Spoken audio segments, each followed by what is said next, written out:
Филиппинец поймал кураж, он понял, что пристрелялся. Ну а вот это похоже на нокдаун все-таки. Пытается огрызаться и упереться в центре ринга, но не получается.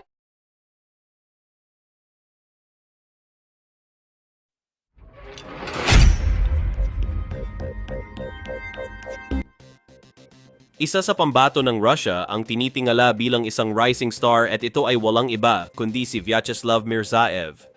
Dahil sa inaalagaan ito at protektado ng mga Russian promoters, pumili sila ng isang boksingero na magsisilbing isang pagkain lamang na kayang-kaya talunin ng kanilang pambato, upang sa gayon ay mas mapaganda pa ang malinis na record na meron si Vyacheslav Mirzaev. At ang napili nga po nila ay walang iba kundi ang Pinoy boxer na si Kenny Demesilio. Kung saan mula sa Pilipinas patungo sa pinakamalaking bansa ang Russia, ay nagbiyahe pa ang Pinoy boxer upang ganapin sa balwarte ng kalaban ang kanilang nakatakdang sagupaan. Ngunit bago natin umpisahan, ay baka pwedeng pakipindot mo na rin ang like button. Magkomento ka na rin kung nasa ang lugar ka para naman malaman ko kung hanggang saan nga ba nakaabot itong ating video. Marami pong salamat. Sa pagtapak sa ibabaw ng lona na ito ni Kenny Demesilio ay itinuturing siya dito na underdog or isang opponent lamang. Dagdag pa rito na isa din siyang dayo na alam naman nating mahirap manalo sa balwarte ng mga kalaban. Maliban na lang kung mapapabagsak mo ito o talagang dominado mo ang bawat round. Habang kampante naman ang Russian fighter at mataas ang kumpiyansa nito na kayang-kaya niyang durugin sa laban ang Pinoy boxer.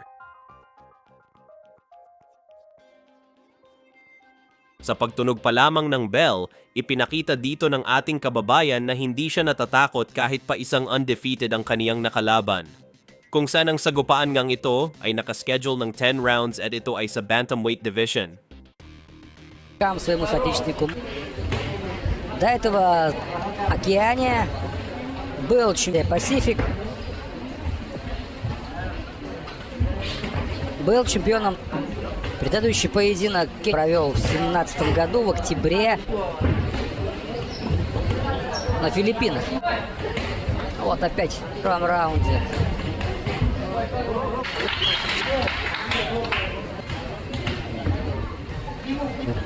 Танзанийцы, грузины.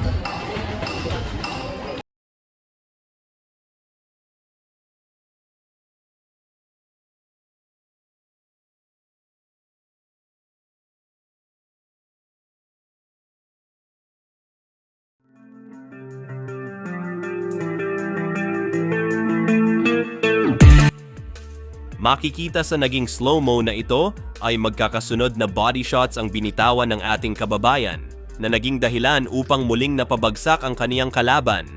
At sa lakas nga po ng mga suntok na tinanggap nito ay hindi na nito kinaya at doon na rin nahinto ang kanilang naging sagupaan. Kung saan ikinagulat din ito ng buong Russian crowd nang makuha ni Kenny Demesilio ang victory sa ikalimang round. Pinatunayan ni Demesilio na totoo ang kanyang bansag na big heart. Hindi siya natakot sa unbeaten record ni Mirzaev at tinapos ang laban ng maaga na naging dahilan upang mabura ang malinis na record ng Russian boxer. Kaya naman congrats para sa ating pambato na Pinoy na si Kenny Demesilio. Habang isang nakakalungkot na pangyayari naman ito para sa Russian fighter sapagkat bukod sa nabasag ang kaniyang unbeaten record at itinuturing na rising star sana, ay nasaksihan din ng kanilang mga kababayan ang kaniyang pagkabigo mula sa isang dayuhan na Pinoy.